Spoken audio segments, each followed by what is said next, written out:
예수님께서 나귀를 타고 예루살렘으로 입성하신 후 첫 번째 예루살렘에서 하시는 일을 오늘 기록하고 있습니다. 예수님께서 첫 번째로 하신 일은 성전을 청결하게 하신 그 일인데요. 그 내용을 보면은 예수님께서 사람을 내쫓으시고 상과 의자를 둘러엎으시는 그런 이야기가 나옵니다. 성전을 더럽히는 일에 대해서 대단히 분노하고 계신다라는 것을 알 수가 있는데요. 예수님께서는 왜 이렇게 성전에 대해서 민감하셨을까요? 성전은 출애굽기 25장 8절에서 내가 그들 중에 거할 처소를 그들이 나를 위하여 짓되 라는 이 말씀에서 기원을 하는데요. 성전은 하나님께서 그의 백성들에게 임재하는 통로이면서 또 이것이 사람을 위해서 지은 것이 아니라 하나님을 위해서 지어진 그런 공간입니다. 하나님께서는 이스라엘 백성들에게 성전을 짓게 하시고 제사에 대한 모든 말씀들을 주시면서 그곳에서 하나님을 예배하고 또 백성들이 회개하면서 용서를 받는 그런 장소가 되게 하셨습니다. 하나님의 백성들이 말씀을 온전히 따르지 못해서 심판을 받아 마땅하지만 성전을 마련하심으로써 그들이 용서를 받고 은혜로 살아가게 하기 위해서 이 성전을 만드신 것이죠. 백성들은 이곳에서 피 흘리는 제사를 통해서 하나님과 화해하고 생명의 은혜를 누릴 수가 있게 되었습니다. 만일 이런 은혜가 없게 된다면은 이스라엘 백성들이 받을 것은 하나님의 진노밖에 없는 것이죠. 성전은 바로 이런 하나님의 분노가 용서와 은혜로 바뀌게 되는 그런 장소였던 것입니다. 그런데 이런 성전이 더러워지게 되니까 예수님께서 분노를 하게 되신 것이고, 그런 분노가 어떤 분노인지 오늘 본문에 잘 나와 있습니다. 예수님께서 분노하신 것들을 보면은 성전에서 매매하는 사람들 내쫓으시고 돈 바꾸는 사람들의 상과 비둘기 파는 사람들의 의자를 둘러부신 것으로 시작이 되는데요. 성전에는 왜 그와 같은 사람들이 생겨나게 되었을까라는 것을 먼저 우리가 생각해 봐야 되겠습니다. 당시 유대인들은 6월절과 같은 큰 명절이 되면은 예루살렘에 와서 제사를 드렸습니다. 당시 유대인들은 이스라엘 전역에만 흩어져 있었던 것이 아니고요, 세계 각국에 흩어져 있었는데요. 이스라엘 전역에서 또 세계 각지에서 흩어져 살던 이 사람들이 예루살렘에 한꺼번에 다 몰리다 보니까 도시는 굉장히 혼잡해졌고, 그렇게 제사를 드리는 그런 사람들로 매우 붐비게 되었습니다. 이들 중에는 제사를 드리기 위해서 제물을 준비해서 가져온 사람들도 있었지만은 미처 준비하지 못한 사람들도 있었습니다. 그리고 제물을 준비해서 가지고 오다가도 굉장히 멀리서 오다 보니까 이 제물이 상하게 되거나 또 제물을 잃어버리게 되는 사람들이 있었습니다. 그러다 보니까 이 사람들이 제사를 원활하게 드리게 하기 위해서 미리 제물을 이들이 제사 드릴 때 필요로 하는 그런 제물을 준비해 와서 파는 사람들이 생겨나게 되었습니다. 그리고 또 돈 바꾸게 되는 사람들이 생기게 된 것은 당시에는 주로 로마 화폐가 사용이 되었습니다. 이스라엘에서도 사용이 되었고 세계 각지에서 로마 화폐가 사용이 되었는데 성전에서는 이 로마 화폐를 사용할 수가 없었습니다. 성전에서만큼은 유대인의 화폐가 사용이 되었는데, 그래서 성전세를 내려는 사람들은 자신들이 가지고 있는 이 로마 돈을 세겔로 환전을 해야 했습니다. 그러다 보니까 자연스럽게 또 돈 바꾸는 사람도 생겨나게 되었습니다. 그러니까 이 성전에서 장사를 하고 돈을 바꾸어주는 이 사람들이 생겨나게 된 것은 처음부터 장사 자체가 목적이 아니라 제사 드리러 온 사람들의 편의를 위해서, 이 사람들이 제사를 잘 드릴 수 있도록 도와주기 위해서 생겨난 것들이었던 것입니다.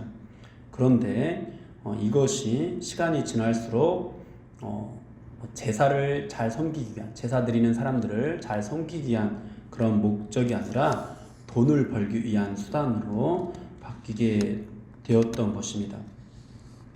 당시 또 유대는 로마가 다스리고 있었고, 로마가 세운 왕과 로마가 파견한 총독의 통치를 받고 있었는데요. 대제사장은 이러한 사람들에게 막대한 뇌물을 주어서 자리를 유지하게 되었어 가지고 이 사람들이 더 많은 돈들을 필요로 하게 되었고, 더욱더 이 장사, 성전에서 장사하는 거, 돈 바꾸는 거, 이런 것들이 이 그냥 돈을 버는 것이 더욱더 목적이 되는 그런 장사꾼의 소굴로 변해가게 되었던 것입니다. 그렇습니다. 여러분, 이 성전이 더러워지게 된 것은 처음부터 더럽히는 것, 그냥 장사가 목적인 사람들 때문이 아니었습니다. 예배를 섬기기 위해서, 제사를 섬기기 위해서, 제사 드리는 사람을 섬기기 위해서 처음에 생겨났던 것들이 점점점 변해갔던 것이죠. 여러분, 오늘날 교회가 변질된다고 하는 것도 사실은 이와 비슷합니다. 어떤 분이 설교할 때 이런 유화를 듣는 것을 제가 들었는데요. 어느 날 커다란 배가 난파되어서 사람들이 물에 빠져서 죽어가게 되었습니다. 그러자 이제 물에 빠진 사람들을 구하기 위해서 사람들이 발벗고 나서기 시작했는데, 바로 교회가 물에 빠진 사람들을 살려주는 그런 일을 하는 곳이라는 거죠.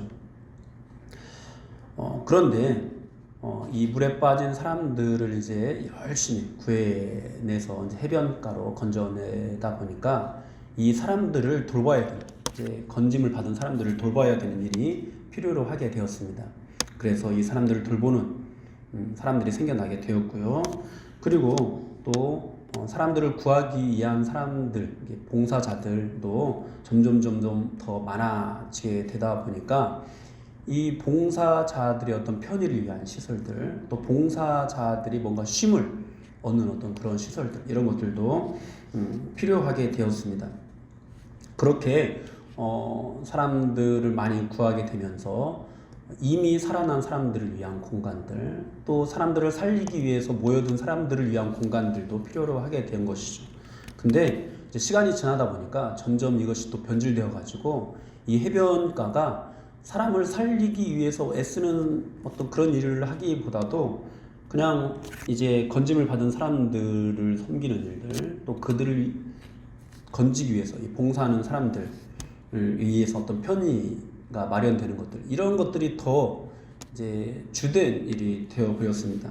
그렇게 사람을 살리는 일은 어느새 뒷전이 되고, 이미 살아난 사람들이 편의를 얻는 것, 그리고 그곳에 모여든 봉사자들의 편의를 위한 것, 이런 것들이 더 주된 일이 되어져 버린 거죠. 그렇게 교회가 변질되었다라고 이제 설명하는데, 사실 정확한 그런 표현은 아닙니다. 왜냐하면은 교회는 사람을 살리는 일만 하는 그런 곳이 아니라 또 하나님을 사랑하는 일, 하나님을 예배하는 일도 함께 해야 되는 곳이기 때문인데요. 어쨌든 그 예화를 통해서 설명해 주고자 하는 것은, 교회가 변질된 것이 처음부터 어떤 잘못된, 왜곡된 것들을 가지고 와서 변질된 것이 아니라 처음에는 예배를 위해서, 또는 어떤 선교를 위해서 어떤 편의가 제공되어졌던 것들이 이제 예배와 선교는 뒷전이 되고, 그 편의 자체가 주된 사역이 되어버리는, 그렇게 교회가 변질된다라는 것들을 설명한 것이었는데요. 사랑하는 여러분, 교회는 하나님을 사랑하고 또 이웃을 사랑하라는 두 가지 강령을 가장 본질적으로 지켜야 하는 그런 곳입니다. 즉 교회의 가장 본질적인 사역은 예배와 선교가 되는 것이죠. 그런데 이 예배와 선교를 하다 보면은 각종 교육과 훈련이 필요하기도 하고, 그런 것들을 위한 건물과 시설이 필요합니다. 그리고 그 안에서 또 사람을 살리는 일들을 위한 사람들, 봉사자들이 필요로 하게 되고요. 그런데 그런 것들이 더 원활하게 이루어지게 하기 위해서 예배의 봉사자들, 또 뭐 전도하는 사람들을 섬기기 위한, 또는 그런 사람들이 쉼을 얻기 위한, 그런 사람들이 위로를 얻기 위한 그런 프로그램들도 자연스럽게 생겨났습니다. 이런 것들은 교회에 필요한 일입니다. 그런데 본질적인 것은 분명히 아닙니다. 그래서 그런 것들이 교회의 주된 사역이 되어서는 안 되는 것이죠. 오늘날 이 땅에 있는 교회에는 과연 어떤 모습인지 우리가 돌아봤으면 좋겠습니다. 우리는 분명히 예배와 선교를 주된 사역으로 해야 합니다. 그런데 자칫 우리가 잘못 생각을 하다 보면은 그런 본질적인 사역을 주로 하기 위해서 모이기보다도 우리가 쉼을 얻고 우리가 안식을 얻고 우리가 뭔가 돌봄을 받고 우리가 뭔가 위로를 받는 것을 목적으로 하는 그런 모임에서 그치게 되는 그런 경우가 굉장히 많이 있습니다. 교회는 그냥 예수 믿는 사람들의 편이나 친목을 도모하는 그런 것들이 주된 목적이 되는 그런 곳이 절대 아닙니다. 교회는 하나님을 예배하는 일, 그리고 예수 믿지 않는 사람들을 전도하는 일, 선교하는 일을 주된 사역으로 삼아야 합니다. 이 말씀은 교회 안에서 이제 전도하는 일을 더 잘하기 위해서 또는 예배하는 일을 더 잘하기 위해서 뭔가 편의가 필요하고 도와주는 일이 필요한 그 일을 하지 말자라는 그런 말이 절대 아닙니다. 그런 일들도 분명히 교회에 필요합니다. 다만 우리가 무엇에 역량을 더 집중하느냐가 중요하다라는 말씀을 드리는 겁니다. 우리는 그 경계를 잘 정해야 합니다. 그리고 교회가 하는 이 모든 일들에 대해서 이 모든 일이 하나님을 예배하는 일로 연결이 되어야 되고 또 전도하는 일로 연결이 되어야 합니다. 그런데 교회 안에서 하는 일이 다만 친목을 도모하는 데서 끝나게 되어버린다면, 다만 예배를 섬기는 사람들의 편의를 제공하는 그 자체로만 끝나게 되어버린다면, 그러니까 예배가 덜 잘 이루어지고 또 선교가 더 잘 이루어지는 것으로 연결이 되지 못하고 이곳에 나온 사람들이, 예배하기 위해서 나온 사람들이, 또 전도를 하기 위해서 나온 사람들이 그냥 만족을 얻는 것이 더욱더 주된 목적이 되어버린다면은 그것이 바로 성전을 더럽히는 일이 될 수 있다. 그렇게 시작이 된 일들이 결국은 이곳이 하나님을 예배하고 또 선교하는 일이 주된 그런 일을 하는 공간이 되지 못하고 그냥 모여든 사람들이 만족을 얻고 가는 그런 것이 주된 일이 되어버린다라는 것이죠. 사랑하는 여러분, 성전이 더러워지는 일은 처음부터 장사가 목적이 아니라 그 예배를 섬기기 위한 또 전도를 섬기기 위한 일이었다라는 것을 명심하십시오. 성전을 더럽히는 것이 처음부터 성전을 더럽힌 것이 아니라 이 교회를 유익하게 하기 위한 것으로 시작되었다라는 것을 우리는 명심해야 되겠습니다. 여러분, 우리가 이것을 분별하는 것은 참 어려운 일입니다. 우리 자신을 속이기가 너무도 쉽기 때문입니다. 사울 왕도 하나님의 명령을 어기고 전리품을 남겨놓으면서 했던 것이 하나님을 예배하기 위해서, 하나님께 바치기 위함이라고 했습니다. 교회 안에 행하는 일들도 모두가 예배를 위해서 또 선교를 위해서 하는 일이라고 속일 수가 있습니다. 그런데 여러분, 그런 일들 가운데서 단지 우리의 즐거움만을 위한 일이 있을 수 있다는 것이죠. 그것이 다른 사람을 속일 뿐만 아니라 나 자신까지도 속일 수가 있다는 것이죠. 사랑하는 여러분, 우리는 교회 안에 사는 모든 일들을 잘 살펴야 되겠습니다. 그리고 본래 취지가 무엇인지 잘 분별해야 되겠습니다. 이것이 예배와 선교로 이어지지 않고 그런 것들을 목적으로 하는 것이 아니라 그냥 우리 자신이 만족을 얻는, 우리가 위로를 얻는 그 자체가 목적이어서 그런 일들이 또 어디 더 없나 살피는 것, 이런 쪽으로 우리가 나아가고 있지 않은지, 더 잘 예배하고 어떻게 하면 한 사람이라도 더 잘 전도할까, 이런 쪽으로 나아가는 것이 아니라 우리가 위로를 얻고 어떻게 하면 우리가 더 만족을 얻을까, 이런 쪽으로 나아가고 있지는 않은지 우리가 잘 살펴야 되겠습니다. 그래서 주객이 전도된 그런 일들에 대해서 우리 주님께서 분노하고 계시다라는 것을 우리가 명심해야 되겠습니다. 오늘 본문에는 예수님의 분노하신 예수님 외에 또 분노하는 사람들이 있는데요. 그들은 예수님을 향해서 호산나 다윗의 자손이여 라고 외치는 그 어린이들에 대해서 분노하는 사람들이었습니다. 바로 대제사장과 서기관들인데요. 성전에서 특권을 누리던 사람들이었고 장사꾼들의 수익으로 혜택을 보던 사람들이었습니다. 오늘날에도 이 성전을 깨끗하게 하는 그런 일들을 하려면 결국은 교회가 전통적으로 해왔던 일들, 성도들의 어떤 즐거움을 위한 일들, 성도들의 유익을 위한 일들을 멈추면서 성전을 깨끗하게 해야 될 건데요. 그러면서 예배 자체와 또는 성교 자체에 더욱더 집중을 해야 될 건데요. 교회에서 우리의 유익을 위해서, 우리의 위로와 만족을 위해서 하던 어떤 일들을 멈추려고 할 때 그것에 대해서 왜 더 이상 이런 일을 하지 않는 거야? 라고 분노하는 마음들이 생겨날 수 있습니다. 여러분, 우리는 예수님의 분노로 분노할 수 있기를 바랍니다.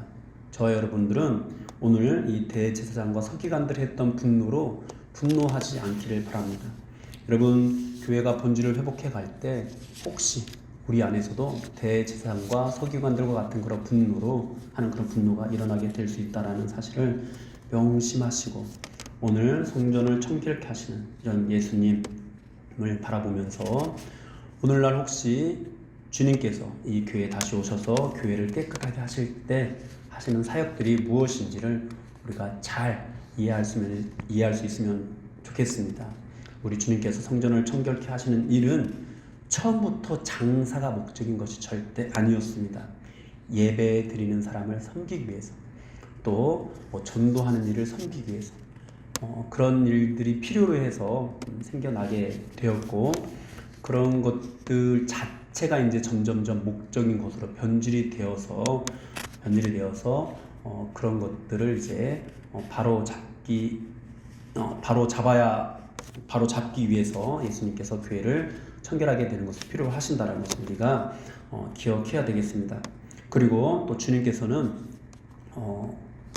성전이 예수님 자신이시고 또 우리 자신이 성전이라고 또 말씀을 하고 있습니다. 이것이 무엇을 의미할까요? 여러분, 이 모든 말씀들을 통해서 우리 자신은 끊임없이 성전을 더럽히는 존재들이고 오직 주님만이 그런 우리들을 깨끗하게 하신다라는 것들을 우리에게 말씀하십니다. 그리고 또 오늘 본문에서 주님께서는 이 성전은 만민이 기도하는 집이라고 말씀을 하셨는데요. 결국 하나님께서 성전인 우리를 회복시키면서 어떤 모습으로 회복시키느냐, 바로 기도하는 사람으로 회복시키신다라는 것들을 말씀해 주고 있습니다. 사랑하는 여러분, 여러분들 안에서는 본질이 왜곡된, 또 본래 예배와 성교를 위한 것들에서 좀 벗어나, 그래서 내가 만족을 얻고 내가 뭔가 위로를 받는 그런 마음으로만 혹시 교회에 나와 있지는 않습니까? 하나님께서는 그 모든 것들을 다시 한번 깨끗하게 하시길 원하십니다. 그리고 그런 것들에 대해서 분노하고 계십니다. 주님께서 우리의 그런 모습들에 대해서 분노로 찾아오실 때 주님의 분노로 우리가 함께 분노할 수 있었으면 좋겠습니다. 그리고 주님의 분노로 분노하면서 우리 자신을 깨끗하게 하는데 어떻게 깨끗하게 되느냐? 우리가 기도하는 사람으로, 점점점 더 기도하는 사람으로 그렇게 회복될 수 있었으면 좋겠습니다. 오늘 주님께서 성전을 어떻게 청결케 하시는지, 또 어떤 모습으로 성전이 더러워지게 되었는지 우리가 잘 이해하면서 우리 자신을 깨끗하게 하시는 그 주님께 우리를 온전히 맡겨드릴 수 있었으면 좋겠습니다. 그래서 더욱더 기도하시는 여러분들이 되기를 바랍니다. 그리고 우리 교회가 예배 자체와 성교 자체에 더욱더 영향을 집중하는 교회가 되기를 바랍니다.